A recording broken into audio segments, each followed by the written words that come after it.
aussi avoir des vibrations qui vont être coordonnatrices de l'ensemble du corps. Donc chef d'orchestre du corps. Tu as une question? Quand on sent quelqu'un de loin, c'est un sens? Ben ouais, voilà, c'est un sens. Ressentir, vous avez fait peut-être l'expérience dans des stages de développement personnel où on se met dans la salle, et puis nous on a fait ça, on met toutes les personnes comme ça autour, qui bougent, et puis d'un seul coup on s'arrête de bouger avec la consigne qu'il n'y en ait que quelques-uns qui soient assez proches et les autres sont assez éloignés de la personne. Et la personne doit avoir les yeux fermés, elle doit dire où sont les personnes, combien il y en a déjà, et puis il y en a 0 à 3 ou 4, et à quelle distance. Et on a très très souvent juste, et la distance de perception elle est de 7 à 9 mètres. C'est-à-dire qu'on peut percevoir quelqu'un à 7 mètres et savoir dans quelle direction et à quelle distance. Et ça, vous pouvez faire l'exercice quand vous êtes une vingtaine, de faire cet exercice-là, c'est très intéressant. Voilà. Alors oui, bon, ça, oui, ça, ben, je vous passe la question. Oui, si, je vais quand même la faire, elle est intéressante. Vous avez un cobalt, il a 27 petits trucs ici, et puis vous avez un sodium qui en a 14. Donc il y en a un qui a 14 petites boules et l'autre qui en a 27. Qui est le plus gros? Enfin, est-ce que le cobalt, qui en a 27, est plus gros que le sodium? Alors maintenant, comme je pose la question comme ça, c'est un piège. Je pense que vous allez... Ah, c'est forcément juste. Allez, hop. Il ne faut pas tomber dans le piège. Vous avez raison. Alors, tout ça, c'est juste pour vous dire. On va expliquer pourquoi, parce que ce qui est intéressant, c'est d'expliquer pourquoi.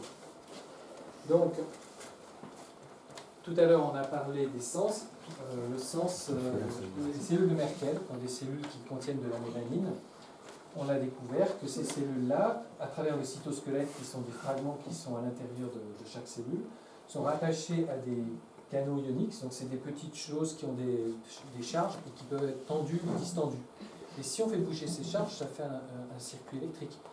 Donc si mon petit aimant ici, qui est dans ma cellule, qui est la cellule de Merkel, bouge, il tire sur le fil, ça étend la charge, ça fait un courant électrique qui va vers le cerveau.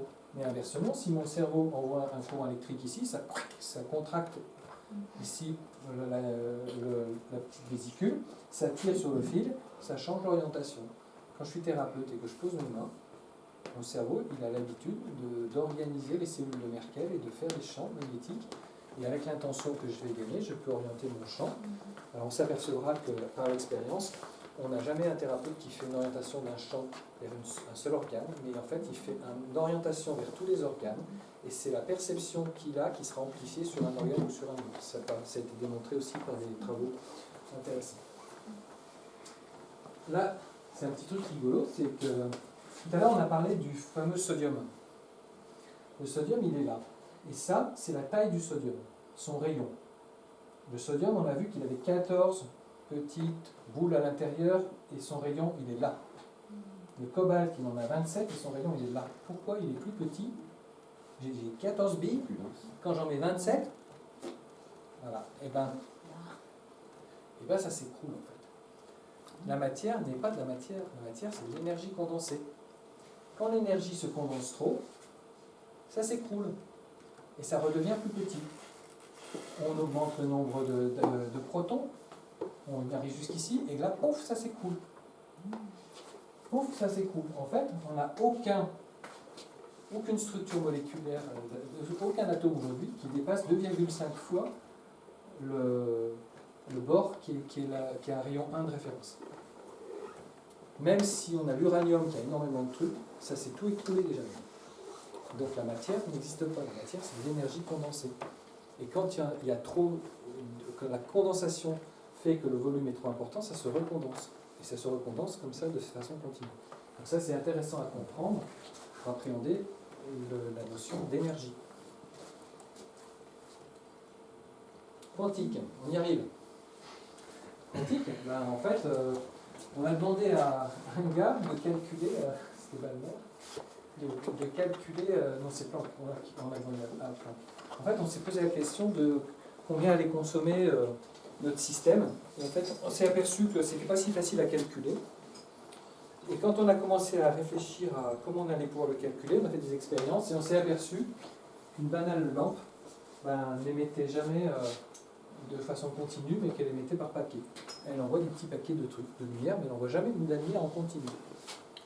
Et là, c'est Planck qui a commencé à regarder ça et qui s'est dit qu'il fallait trouver. Et donc, c'est lui qui a donné lieu à ce qu'on appelle la constante de Planck, qui dit que quand il y a un mouvement dans la nature, il ne peut pas être plus petit que la constante qu'il a définie. Il ne peut pas y avoir plus petit mouvement. Donc le mouvement est quantifié, d'où le quantique. Donc on l'a vu comment? On l'a vu comme ça, notamment. Quand on prend de la lumière blanche et qu'on la fait passer dans un prisme, on obtient un arc-en-ciel. Quand on prend un gaz chauffé et qu'on le fait passer dans un prisme, eh ben, on n'a pas de la lumière qui correspond à la couleur du gaz chauffé. On n'a que 3 fréquences, par exemple, pour un gaz donné. Et inversement, si on fait passer de la lumière blanche dans un gaz froid, on s'aperçoit qu'il manque des fréquences. On n'a pas toutes les couleurs de l'arc-en-ciel. Donc qu'est-ce qu'on a pu comprendre avec ça? C'est que le corps chauffé, il n'émet pas toutes les couleurs possibles du spectre. Il n'émet que certaines couleurs. Et ces couleurs dépendent de la nature du corps. Et inversement, quand on a un corps froid, il n'absorbe pas tout. Il absorbe certaines couleurs, mais pas toutes. Donc ça, c'était une belle découverte qui nous a permis de comprendre comment ça marchait. On s'est dit, on a compris que la lumière, elle arrive avec des photons sur mes petits électrons. Elle en bouscule un au passage, parce que ça fait beaucoup d'énergie. Lui, il est obligé de partir. Donc il file. Et en même temps, comme c'est celui-ci qui a été touché, par exemple, malheureusement, c'est pas stable comme ça. Donc il y a le premier qui peut, va venir lui piquer sa place, et en cascade. Et puis le dernier va être remplacé par l'extérieur. Quand un électron ici bascule ici à cause du choc et vient piquer la place, il émet de la lumière. Et cette lumière-là, elle correspond exactement à la quantité finie d'énergie qui est entre les deux. Là, c'est pas infini, c'est une quantité de 1 ou de 2 ou de 3. Et donc la lumière sera du vert, du rouge ou du bleu, mais ça ne sera pas toutes les lumières possibles. Donc quand on envoie de la lumière sur de la matière, on bouscule quelques électrons, d'autres viennent prendre la place, et quand ils prennent la place, ils envoient de la lumière. C'est pour ça qu'on peut observer, par exemple, que le ciel est bleu, parce que dans la structure que le soleil apporte, ça bouscule des électrons, et les électrons qui reprennent la place émettent du bleu. Ce qui explique pourquoi le ciel est bleu. Donc là, on le voit.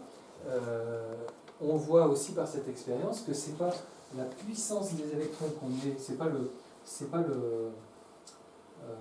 comment dirais-je,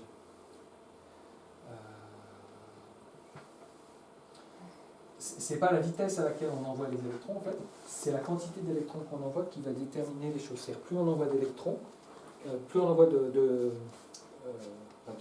photons, plus on envoie de lumière, plus on envoie de paquets de lumière, de photons, et plus on va avoir des réactions bousculantes. Mais ce n'est pas la puissance du photon qui compte, qu'il soit puissant ou pas puissant. S'il arrive et qu'il apporte de l'énergie, ça bouscule. Donc ça, on le voit dans les phénomènes très très intéressants comme la photosynthèse. La photosynthèse, on a des plantes qui sont capables de recevoir un photon toutes les 10 secondes, ou même 2 photons toutes les 20 minutes dans le plancton sous-marin, et avec 2 photons toutes les 20 minutes, elles sont capables de produire de l'énergie dans les cycles qu'on a ici. C'est aussi les cycles qu'on a dans nos cellules, qui travaillent avec des électrons, qui permettent de faire l'ATP. Donc on voit ici que les électrons, les photons, tout ça, c'est des choses qui vont nous aider à fabriquer de l'énergie. Dans les choses qu'on a observées aussi, c'est que ces petits électrons qui tournent autour, du moins on ne sait pas trop où ils sont, mais en fait on a pu repérer qu'ils tournaient aussi sur eux-mêmes. Ils n'étaient pas simplement en train de bouger, ils tournaient aussi sur eux-mêmes. C'est ce qu'on appelle le spin. Donc ils peuvent tourner dans un sens ou dans l'autre, donc on a dit 1,5 ou moins 1,5. Comment on utilise ça dans les soins? L'IRM, on sait que dans le corps, on a des atomes d'hydrogène. Alors je ne sais pas si vous vous souvenez, l'hydrogène c'était un seul petit proton et un petit électron autour. Et quand l'électron s'est barré, l'hydrogène il est tout seul, positif, et c'est ce qu'on appelle un radical libre. Dans le corps, on en a plein. Et donc ces petits hydrogènes qui sont tout seuls, ils peuvent tourner sur eux-mêmes aussi, dans un sens ou dans l'autre. Et quand ils tournent, comme c'est quelque chose qui bouge, d'électrique et qui bouge, ça fait un champ magnétique. Donc puisqu'il tourne sur lui-même, il se fabrique un champ. C'est ce qu'on voyait dans le dessin d'avant. Quand il tourne dans ce sens, ça fabrique un champ comme ça. Quand il tourne dans l'autre sens, ça fabrique un champ dans ce sens. Donc ça fait des petits aimants. On a plein de petits aimants dans le corps à cause de nos atomes d'hydrogène. Qu'est-ce qu'on va faire avec l'IRN? Nos petits aimants, ils sont un peu en vrac dans tous les sens. On va mettre un énorme aimant gigantesque qu'on appelle l'IRN. Et qu'est-ce qui va se passer? Ils vont tous s'aligner dans le même sens. Pôle nord d'un côté, pôle sud de l'autre. On a envoyé un champ gigantesque sur le corps humain. Nos petits atomes d'hydrogène qui tournent sur eux-mêmes se sont alignés. On enlève le champ, qu'est-ce qui se passe? Naturellement, nos petites parties de corps vont revenir à leur place. Sauf que certaines parties vont aller plus vite que d'autres. Les tissus mous vont très rapidement revenir à leur place, les tissus durs vont revenir tout doucement. Et quand on observe cette façon dont ils reviennent, et donc on peut faire des images. L'IRM, c'est de cette façon qu'on le fait. On est vraiment dans une technique quantique. Là, on a un vrai soin quantique. On est capable de mesurer la façon dont tournent les petits trucs sur eux-mêmes et de les aligner et de les désaligner. Quantique, ça c'est un truc assez connu. On a bombardé deux fentes avec de la lumière. On s'attendait à voir ce qu'il y a là-haut, c'est-à-dire de voir la lumière passer par les deux fentes, et on a aperçu qu'on avait un déré. En fait, nos trucs, ce sont comme les... Vous avez déjà fait des ronds dans l'eau, là, quand vous tapez dans l'eau. Vous tapez, ça fait des ondes. Vous tapez de l'autre côté, ça fait des ondes. Quand vous avez les deux qui tapent en même temps, vous avez, à la jonction des deux ondes, des petits phénomènes de raies. C'est exactement ce qui se passe ici. C'est-à-dire que là où on pensait avoir envoyé de la lumière à travers deux trous et obtenir deux zones éclairées, on n'a pas du tout obtenu ça, mais que ça. Et ça, c'est des phénomènes qui montrent que la lumière qu'on a envoyée, ce n'est pas des balles. Ce n'est pas des petits objets, des petites boules qui vont vite traverser soit d'un côté, soit de l'autre, et qui vont aller que là ou que là, mais ça peut être aussi des ondes. Et en fait, ce qui est plus compliqué, c'est que c'est des ondes ou des balles en fonction de ce que l'observateur observe. Et c'est là qu'il y a une complication. En fait, c'est deux façons de voir la même chose. Si on veut regarder dualité onde-corpuscule, ça c'est la réalité. Si vous vous mettez dans ce sens, vous voyez un carré, vous voyez de la matière. Et si vous le regardez dans ce sens, vous voyez un rond et vous voyez des ondes. Et ni l'un ni l'autre a raison. Sauf que c'est une réalité. Cet objet, il a à la fois onde et corpuscule. À quoi ça sert? Ça sert à faire de l'effet tunnel. Par exemple, quand on a des matériaux qui sont une montagne comme ça, si j'étais que de la matière, je serais obligé de pousser pour aller en haut, pour passer la frontière. Et moi, quand je suis dualité onde-corpuscule, quand j'ai cet obstacle, je traverse en tant qu'onde. Et je me retrouve en tant que matière de l'autre côté. C'est ce qu'on appelle l'effet tunnel, c'est ce qui a permis de faire des transistors. Les transistors qu'on trouve dans l'électronique, c'est de l'effet tunnel. Et puis il y a plein d'autres utilisations de l'effet tunnel. Ça, c'est de la quantique. Et cette quantique-là, elle nous a permis de faire ce qu'on appelle les jonctions de Josephson. Ces jonctions-là, elles utilisent l'effet tunnel pour faire des boucles, pour fabriquer des champs magnétiques. Et comme on a des fonctions un petit peu particulières grâce à ça, avec une seule boucle, on est capable de mesurer le champ du cœur, alors qu'avant il nous fallait 1 million de bobinages. Donc la découverte de l'effet tunnel nous a permis de faire des machines beaucoup plus précises pour mesurer les champs magnétiques du cœur, du cerveau, etc. Et donc on a eu une grosse avancée dans la médecine à partir du moment, et là on est encore dans une thérapie quantique. Quand on utilise une boucle comme celle-ci sur les squids par exemple, qui sont ces appareils-là, on est dans de la thérapie quantique.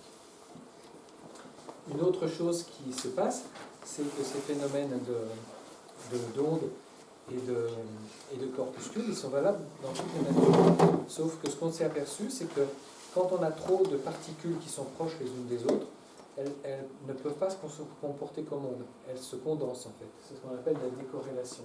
Donc elles sont sous forme d'ondes d'une certaine façon, mais à partir du moment où elles sont trop nombreuses, ça redevient de la matière. C'est pour ça que nous, on ne se voit qu'en matière, a priori. On ne se voit pas forcément en ondes. Ce qui s'est passé, c'est que Bose et Einstein, en 89, ont commencé à travailler, et en 95, ils ont trouvé une disposition particulière qu'on appelle le condensat de Bose, dans lequel, même si les particules sont nombreuses à un endroit, on arrive à leur faire avoir un comportement quantique. Ce qui se passe en ce moment, en 2010, David Chide et puis d'autres, depuis, commencent à montrer que dans le corps humain, on a certaines parties des cellules qui pourraient avoir l'équivalent des condensats de Bose-Einstein. Donc, ces cellules pourraient réagir, ces parties pourraient réagir de façon quantique. Du coup, on a peut-être des choses à voir là, dans la science à venir sur la façon dont on va utiliser ça que dans les communications et d'une façon ou d'une autre. Quantique.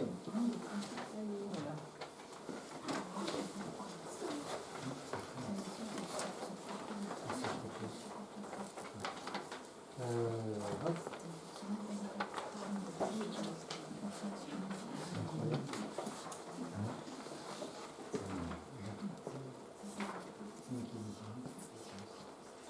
Allez, parmi les appareils suivants, lequel n'utilise pas les principes de la quantique? La télévision, le laser, le radiateur ou l'éclairage à LED?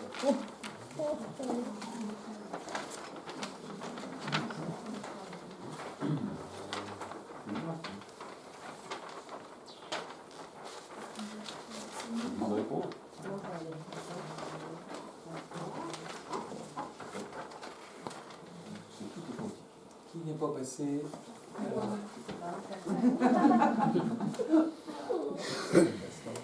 Mais on voit pas parce qu'il y a la mise à jour de mince. Firefox. Oui, c'est ça.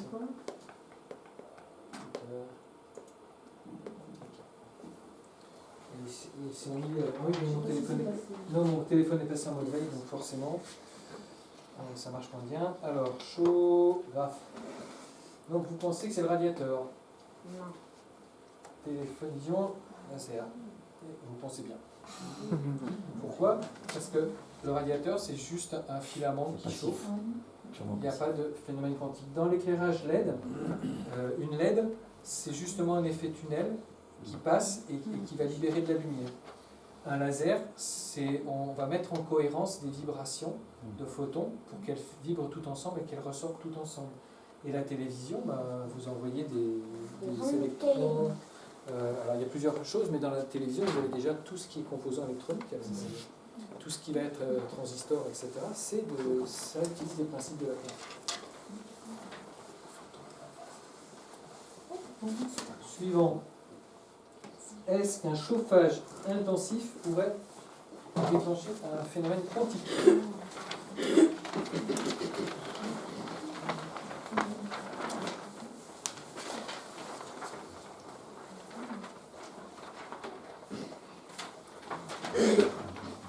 Ça va de plus en plus vite là. Ah, un petit là-bas. On va mettre la main dessus en fait. Ça marche plus. Voilà, 17, ça marche plus. Oui ou non? Non. Voilà, c'est partagé, hein. Les avis sont partagés. Oui. C'est oui, mais je ne sais pas pourquoi ça n'a pas marché, mais c'est oui. Oui, pourquoi? Parce qu'on l'a vu tout à l'heure, si vous montez de la chaleur à un moment, ça dérange un petit électron qui est sur une couche et qui soit éjecté à cause de cette chaleur. Et quand il est éjecté, du coup, vous allez déclencher un phénomène quantique parce que les autres viennent, ça repart, etc. Vous êtes dans un saut quantique. L'électron fait un saut quantique. Celui qui est chassé ne fait pas un saut quantique, mais celui qui revient va faire un saut quantique.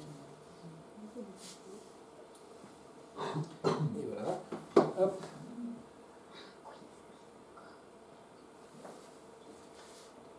Alors, biorésonance, on y revient.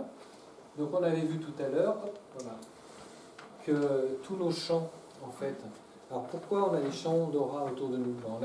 On l'a pas vu beaucoup parce qu'on n'était pas parti sur ça, mais il faut 2 autres volontaires. Allez, 2 volontaires. Pas les mêmes, on change. Allez, volontaire, voilà, un volontaire. Ouais, on va faire à 2, voilà, on va faire à 2. Donc voilà, on est une molécule. Donc on a une liaison entre nous qui va être une liaison fixe, comme là, par exemple la liaison entre un hydrogène et un oxygène. Qu'est-ce qui peut se passer dans cette molécule? Globalement, d'une part, notre liaison là, elle peut bouger un peu. Donc on a une instabilité de cette liaison, c'est-à-dire que la distance entre mon atome et le sien varie. Quand ça varie, ça veut dire que j'ai une charge ici, ma charge d'atome qui bouge, donc elle bouge, elle fabrique un champ magnétique d'une certaine fréquence. D'accord ? Ce qui peut varier, c'est que moi je peux aussi tourner autour de ça. Parce qu'il se pourrait que mon atome, pour une raison ou une autre, vibre et tourne de cette façon. Ces vibrations-là, cette rotation-là, elle a une fréquence qui est différente de celle qu'on avait ici, donc elle fabrique aussi un autre champ magnétique. Mais à l'intérieur de moi et à l'intérieur de lui, on a des petits électrons qui, eux aussi, peuvent bouger, tourner sur eux-mêmes, faire des petits sauts, des choses comme ça. Tout ça, c'est des charges qui bougent et qui font des rayonnements. Donc des rayonnements électromagnétiques qui vont se provoquer.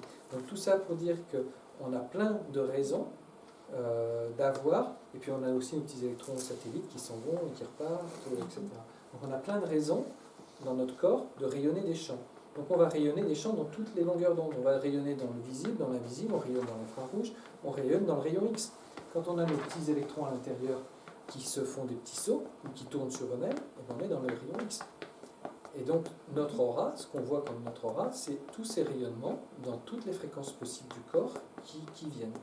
Et effectivement, on a vu tout à l'heure, quand on avait deux choses qui avaient les mêmes fréquences, elles pouvaient rentrer en résonance l'une sur l'autre. Sauf que tous les deux, on a les mêmes, on a exactement les mêmes molécules dans le corps. Et nos atomes sont similaires. Donc quand il est là présent même à 10 mètres, ou à 9 mètres, ou à 7 mètres, le champ qui va rayonner va rentrer dans mon corps, et moi je vais le reconnaître sur une partie de mon corps, et ça va rentrer en résonance avec moi.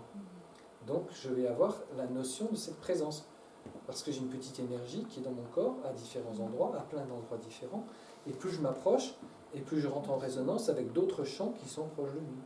Ce qui peut rendre les choses très désagréables.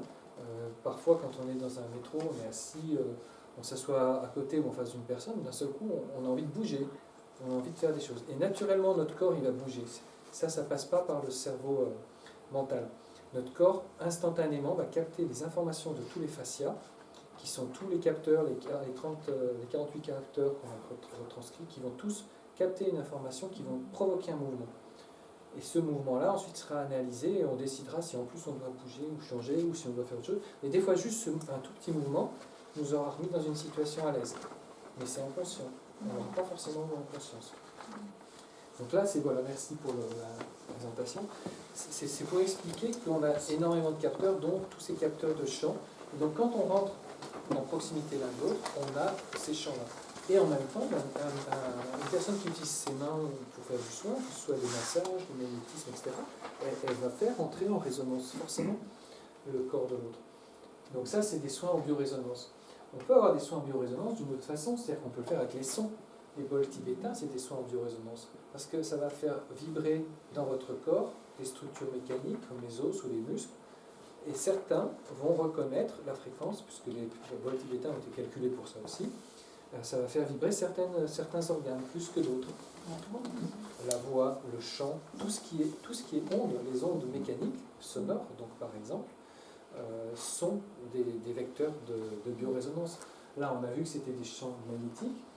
On a ici des champs sonores, et puis on est en résonance avec les champs qui sont de notre environnement. Donc le champ magnétique terrestre nous fait rentrer en résonance d'une certaine façon. Et comme on a vu tout à l'heure que les horloges pouvaient se synchroniser, en fait on se synchronise aussi sur notre champ magnétique terrestre. C'est-à-dire que si le champ varie, toute notre biologie va se coordonner et se synchroniser. Et on va évoluer, on va changer avec ça. Donc on a aussi, quand on va recevoir... tout à l'heure, on avait vu un dessin où on avait toutes les bandes de fréquences. Quand on reçoit la 5G, on commence à s'approcher des bandes de fréquences qui sont sur les structures moléculaires. Mais surtout, on sait que les organes communiquent entre eux sur des fréquences entre 30 et 300 GHz. Or, la 5G, elle est à 26 GHz. Donc ce qui pourrait se passer, c'est que les signaux de la 5G viennent perturber, mais cette fois par interférence, et non pas par biorésonance, mais par interférence, venir perturber nos signaux, parce qu'ils sont à peu près de la même fréquence, et donc ça va faire des interférences, alors que les signaux qu'on avait avant n'avaient pas d'interférence directe, ils pouvaient faire d'autres choses, mais ce n'est pas par interférence qui pouvaient nous interagir sur nous, peut-être par biorésonance. On peut être mal à l'aise avec une fréquence de la 2G ou de la 3G, tout simplement parce qu'elle fait rentrer en résonance sur notre corps. Avec la 5G, on va avoir double effet. On aura l'effet de la résonance et peut-être l'effet de la communication cellulaire qui sera perturbée. Les effets de biorésonance, on les connaît depuis très longtemps. Ça, c'est des travaux de 95, où on connaît les fréquences de résonance qui sont très faibles. La croissance osseuse, c'est 7 Hz. On a vu le pont tout à l'heure, il se cassait la figure à 5 Hz. 10 Hz, la réparation ligamentaire. Voilà. Donc des tables comme ça, on en trouve pas mal. Ça, c'est la seule qui a été validée par le corps médical. Les autres sont des tables qui sont probablement très intéressantes, mais qui n'ont pas été validées. Voilà. Donc en électromagnétisme pulsé, on peut faire des ondes pulsées qui vont faire rentrer en résonance. C'est une autre façon de faire. Les lasers froids vont nous faire rentrer en résonance un certain nombre de choses. Ça va apporter de la lumière, etc. Donc en 650, on va tomber sur le tissu du muscle. En 808, 830, 800 et quelques, on va tomber sur les tissus osseux. Donc si on fait entrer en résonance les tissus osseux sur leur propre fréquence, naturellement, ils vont se reconstruire parce qu'ils retrouvent leur fréquence. De même pour les tissus musculaires, donc ce genre d'appareil, on va les trouver beaucoup dans l'atelier de kiné, moi c'est vrai que je les utilise aussi. Ça permet, quand on a des douleurs, de ne pas prendre l'antidouleur, un truc comme ça, c'est dans les 200 € l'appareil. Donc on peut bien avoir l'appareil chez soi et l'utiliser à la place des comment ça s'appelle, des antalgiques, des choses comme ça, voilà. Ça peut servir de cette façon-là. Après on a des systèmes NLS, donc ça c'en est un, c'est celui que j'utilise. Ces systèmes-là, en fait, je vous mets une planche à côté, ils vont faire quoi? Ils vont aller chercher un organe. Et pour l'organe, ils vont regarder quels sont tous les tissus de l'organe. Donc ici, est-ce que cet organe est constitué d'os?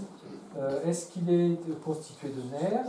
Est-ce qu'il est constitué de muscles, etc. Et pour chaque tissu de l'organe, il va voir la différence entre le signal entrant que j'envoie à l'organe et la réponse de l'organe. Donc ça pourrait me dire, avec une courbe comme celle-ci, quel est le tissu de l'organe qui est un peu en problème. Donc si ici on a, par exemple, ces structures du cerveau, ici, alors juste avant ça doit être la vésicule biliaire, si je me souviens bien, bon, c'est la thyroïde. Ici on s'aperçoit que, alors j'ai pas mis le bon organe en face, mais si j'ai un organe ici, qui a des tissus qui ressemblent à des tissus plutôt hormonaux, qui a une partie de tissus hormonaux dans cette image-là, je m'aperçois que cette partie de tissus hormonaux elle est en décalage. Mais si tous les organes ont ce décalage-là, alors je vais me dire que c'est probablement mon système hormonal qui a un problème, globalement. Alors que là, si c'est que cet organe, je me dis c'est le tissu hormonal de cet organe qui a un problème. Et en plus, ici j'ai des informations que je peux cibler en allant ponctuellement voir un point ou un autre, en demandant d'analyser plus précisément la réponse en fréquence en biorésonance, c'est-à-dire j'envoie des fréquences et j'écoute. Et si ce que j'écoute n'est pas à la norme de ce qu'on devrait entendre, il y a des déformations. Voilà. Une autre façon de travailler, c'est alors, toucher présence dynamique, c'est l'école d'Henri Carrel, dont je vous ai parlé tout à l'heure, mais fasciathérapie, c'est la même chose. On a beaucoup de similitudes en tout cas. Qu'est-ce qu'on va faire ici? On va placer les mains à différents endroits pour étirer les tissus de façon à ce qu'ils soient plus homogènes et qu'ils laissent mieux passer l'information, l'électricité et les signaux. Et quand on fait ça, on facilite, on harmonise la communication dans le corps. Et donc, sans chercher à traiter un symptôme, on va juste permettre au corps de mieux être, que ces 48 capteurs soient tous optimums. Donc le corps capte bien, du coup il envoie au cerveau des informations correctes. Après, si on travaille en hypnose, on va aller à un autre niveau. C'est-à-dire quand on arrive en hypnose, on est déjà dans le cerveau. Par exemple, des bons soins en hypnose, ils vont nous déconnecter deux parties du cerveau, et notamment la partie qui remonte des infos qui nous gênent, avec la partie qui les analyse. Donc quand on fait de l'hypnose, on n'a plus de problème. Mais les informations qui remontent du corps sont toujours là, on est toujours gêné dans le corps. Donc l'hypnose a un intérêt, parce qu'elle peut traiter très rapidement les causes, alors que quand on veut travailler sur son corps et sur ses fascias, faire de la méditation, faire de la fasciathérapie, faire des respirations, faire des choses comme ça, ça prend du temps. Donc l'hypnose peut être un bon moyen pour couper un petit peu les pressions qu'on a, le temps qu'on travaille sur son corps. Sauf qu'il ne faut pas oublier qu'il faut travailler sur le corps aussi. Sinon, si on ne travaille pas, on n'a pas les résultats. Donc ça, c'est une forme. Là, je vous montre des fascias. Les fascias, c'est du collagène, en fait. C'est des tissus. Là, vous avez le sang qui traverse.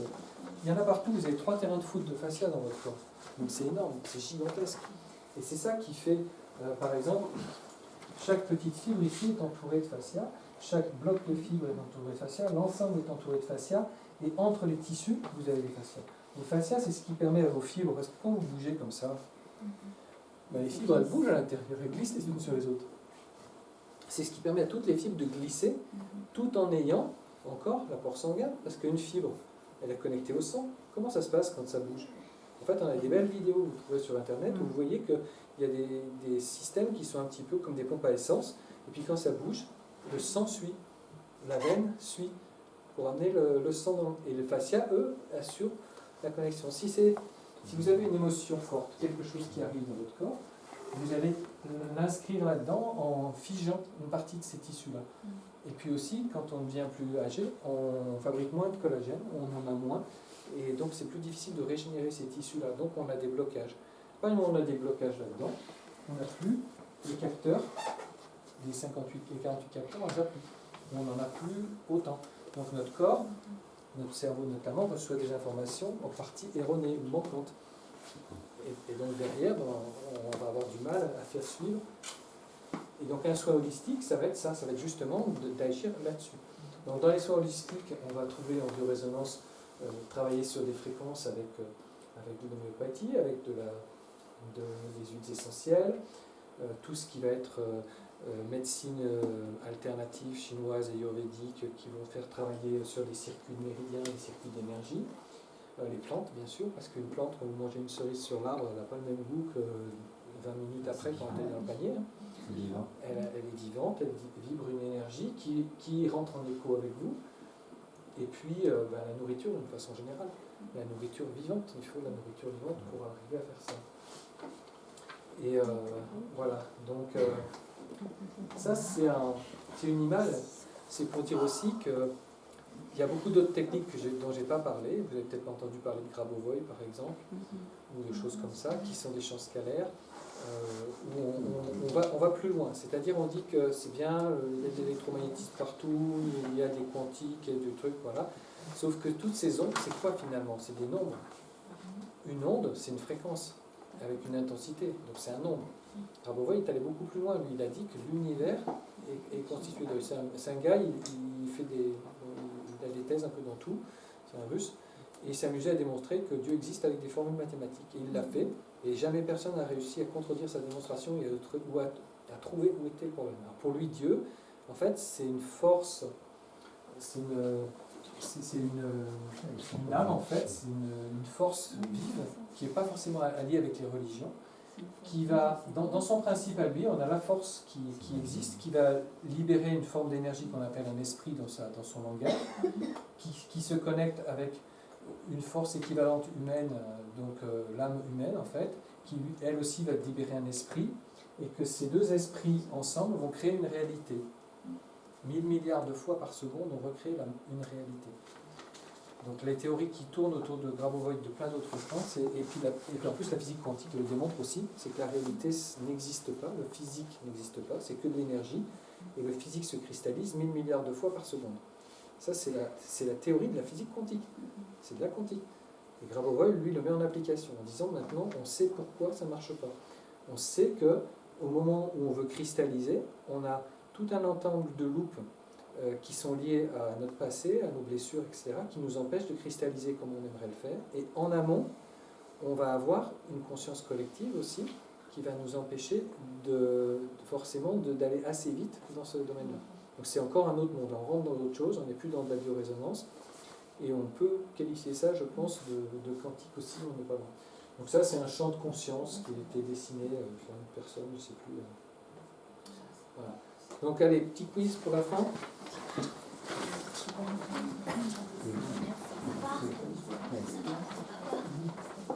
Hein? Attends. On n'a pas la question. On n'a pas la question. Ah bah oui, c'est vrai. Ça va être compliqué. Non, mais je croyais que vous étiez déjà dans le champ de conscience canadien pour. C'est pas encore le cas. Non plus. C'est pas connecté, vous n'avez pas. Alors, une résonance du corps peut-elle être provoquée par un son? Ce qui est remarquable, c'est que les feuilles se lèvent espèces, maintenant presque quasiment. Ah, ici, oui. Géographe. Ah, inhabilité. Ah, vous avez raison, en plus, c'est quand même pas mal. Le phénomène de résonance existe-t-il dans le règne végétal? Allez, hop.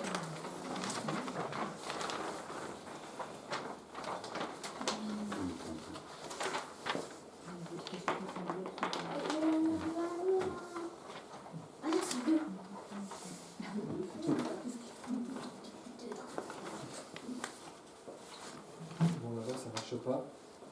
Ah, si, c'est connecté. Oui. 100%. Voilà, c'est trop fort. Vous êtes trop fort. Et le minéral?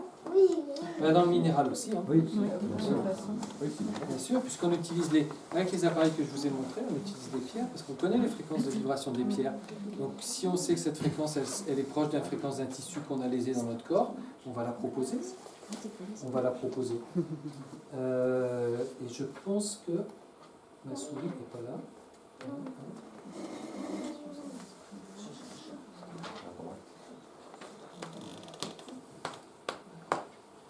Voilà.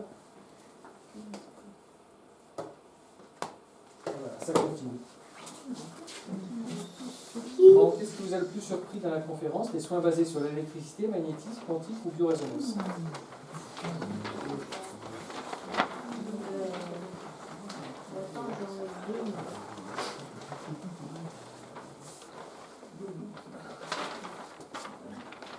Quand tu bouges, ça te rien, je peux pas Oui, faire ça marche pas. Je fais n'importe quoi. Je sais pas ce que j'ai mis. Quoi, dis-moi, dis-moi. bouge pas. Je sais pas ce que j'ai mis. J'ai mis. Voilà, c'est bon.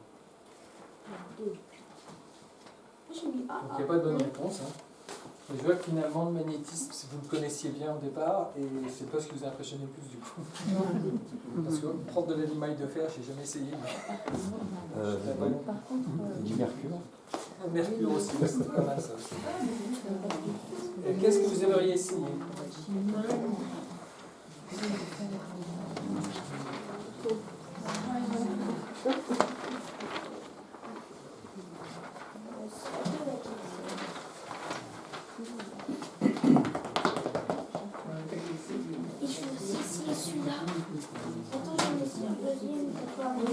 La biorésonance, donc c'est ce qui vous a le plus. En fait, la biorésonance, vous l'avez toute dans votre environnement. Quand vous êtes avec quelqu'un, si vous êtes complètement détendu, vous entrez en résonance avec lui. Qu'est-ce qui fait que vous aimez bien être avec une personne plus qu'avec une autre? C'est parce que ses champs et son expérience qu'elle a gravée dans ses fascias correspondent à votre expérience et que vous sentez qu'elle vous comprend, mais énergétiquement, pas uniquement mentalement. Et ça, c'est à comprendre en fait, que c'est partout. Et tous les thérapeutes que vous trouverez dans les salons, pratiquement tous, j'en connais pas qui ne fassent pas de biorésonance, ça correspond à de la biorésonance, quelle que soit la méthode qu'on utilise. Mais après, selon ce que vous êtes vous allez préférer une méthode ou une autre. Et il n'y en a pas de meilleure. C'est celle qui correspond mieux à votre corps à ce moment qui est la meilleure en fait. Donc ça, faut vous faire confiance parce que ce que vous ressentez dans votre corps, quand vous approchez un thérapeute, et ben c'est important. Si vous avez une impression désagréable, c'est que vous avez quelque chose à traiter. Déjà, il faut noter ce que vous avez comme impression désagréable, parce que c'est quelque chose que vous avez à traiter dans vos fascias, sinon ça n'aurait pas été désagréable. Et ensuite, c'est peut-être que la personne que vous avez vue n'est pas capable de traiter cette chose désagréable avec vous. Donc vous allez en trouver un autre, et puis il y en a tellement, donc maintenant on peut faire ça aussi. Voilà, temps d'échange, j'ai peut-être dépassé un peu le chrono, non ça va? Pas trop, moins que la dernière fois. Voilà. Il y a des questions? Ouais, moi j'ai une question parce qu'en fait, quand on a compris le principe de la biorésonance, ça veut dire que si on vient agiter tout ce qui va toucher au radicaux libres, qu'est-ce qui va se passer au niveau de l'être humain? Précise ta question, je ne peux pas sûr d'avoir La compris. question c'est si on émet des rayonnements qui vont aller jouer dans ces fréquences-là, quels vont être les effets sur le corps humain? Alors, en fait, il y a les effets qu'on a constatés déjà, avec l'apparition des champs magnétiques non naturels. C'est en épigénétique des branches d'ADN qui se sont réadaptées. Donc on a des branches d'ADN qui étaient capables de traiter dans le passé des champs magnétiques terrestres énormes et qui se sont réouvertes pour traiter les champs magnétiques qu'on a aujourd'hui. Donc on est armé pour le faire. Donc déjà ça, on saura s'adapter. Et puis après, il y a des choses aussi sur un autre niveau de conscience qui peuvent être qu'on soit en train de changer de niveau énergétique globalement. On n'est plus sur de la biorésonance, on est sur des niveaux de conscience et que les choses se règlent autrement. Les choses se règlent autrement, donc là on rentre dans des choses comme... à partir du moment où tu recrées ta réalité 1000 milliards de fois par seconde, tu peux créer une réalité où ton corps est immortel. Si tu commences à regarder les travaux, quand j'ai étudié la médecine chinoise ancienne, médecine de l'âme, ma prof nous disait, mais il y a 20 000 ans, les gens ils vivaient 1000 ans. Ah bon? Et ils vivaient 1000 ans, et en plus ils voyaient les champs, des méridiens, et comment, par exemple, on lui a posé la question, mais comment ils ont fait pour trouver ça? Il dit, bah, c'était facile, comme ils les voyaient, donc ils mettaient le doigt là où ça fuyait. Ok, bon, d'accord, belle réponse. Et puis elle me dit, mais avec le temps, on n'a pas su garder notre corps énergétique, on s'est cristallisé de plus en plus. Et donc, et puis elle me dit, mais t'as qu'à aller voir les personnages de la Bible qui attestent ça. Ils ont 1000 ans au départ, et à la fin de la Bible, ils ont 180 ans. Alors, du coup, j'avais acheté, quand je travaillais en Allemagne, les Site Table des Bible, le livre, la table des... En fait, c'est l'arbre généalogique des personnages de la Bible. C'est un truc gigantesque, très long, tout écrit en allemand. Et ben, je l'ai rouvert en rentrant chez moi. Et je regarde, et ben oui, les premiers, ils avaient 1000 ans, et les derniers, ils avaient 180 ans. Et tous les personnages décroissaient en âge. Alors, est-ce que c'est un texte sur lequel on peut se fier? J'en sais rien, mais elle parle 29 langues, et elle a traduit quasiment tous les textes sacrés du monde. Son objectif, c'est de montrer quelle est la similitude. Elle dit aujourd'hui que l'Ancien Testament, il y a 90% de ce qui est écrit dedans qui est rigoureusement identique au texte tibétain. Elle parle de Jésus qui soignait avec ses mains à partir de soins tibétains qu'il avait appris quand il était allé avec son oncle pour rendre les dons tibétains. Vous avez un très beau livre comment il s'appelle? Je ne sais pas son nom, c'est le gars qui s'occupe d'un musée en Inde, conservateur du musée, qui a fait un livre où il a été chercher partout les traces, s'appelle les traces des années passées de la vie de Jésus. Et donc, il a trouvé des traces de son passage avec son oncle dans les moines tibétains quand il avait, avant ses 30 ans, donc entre 14 ans et 30 ans, et puis où il a appris les soins tibétains, où c'était un maître très réputé. On a des écrits là-dessus, dont une partie a été détruite par les croisades parce que ça gênait d'avoir ces traces quelque part. Et ensuite, on a la tombe de Jésus qui est mort vers 70 ans, qui est en Inde, qui est vénérée par des millions de personnes tous les ans. Parce que les gens qui ont suivi un petit peu les traces physiques, sans qu'il y ait de lien avec la religion, c'est-à-dire la foi, elle est importante. Dans ce que dit Grabovoi sur son travail, il dit la foi, si vous ne l'avez pas, dans les esprits qui descendent pour faire la réalité, vous avez 90% de l'entité Dieu et 10% de vous. Donc si vous voulez faire tout seul, vous pouvez, mais vous y allez moins vite. Et donc la foi va vous permettre de combiner, de faire cette réalité que vous voulez faire. Et là, ce que disait ce conservateur, c'est qu'il a fait la trace de tout ce qu'il a fait après avoir été récupéré par les Esséniens sur la croix, les soins qu'il a reçus, à quel endroit il est allé, et toutes les traces qu'il a pu voir et observer à différents endroits jusqu'à ce qu'il soit retiré en Inde. En fait. Donc il y a plein d'autres choses qui aujourd'hui seraient à creuser si on voulait savoir vraiment. Donc on va s'adapter. Alors, on va s'adapter. Est-ce que la 5G va avoir des effets ou pas? Je ne sais pas te dire. Parce que ce que tu as soulevé est quand même une vérité. C'est-à-dire qu'on sait que ça va aller jouer jardiner dans un domaine. Et quand je dis que c'est fait exprès et c'est volontaire, c'est parce qu'à partir du moment où on fait ça, on va tous devenir des légumes. Hein. Alors, une question intéressante que tu soulèves, c'est que les fréquences que vous véhiculez dans votre corps, elles peuvent être véhiculées par vos émotions et vos peurs. Dès que vous commencez à émettre des peurs, Mhm. vous avez une transformation de vos fascias et une transformation de votre capacité à capter des fréquences plus élevées. Mhm.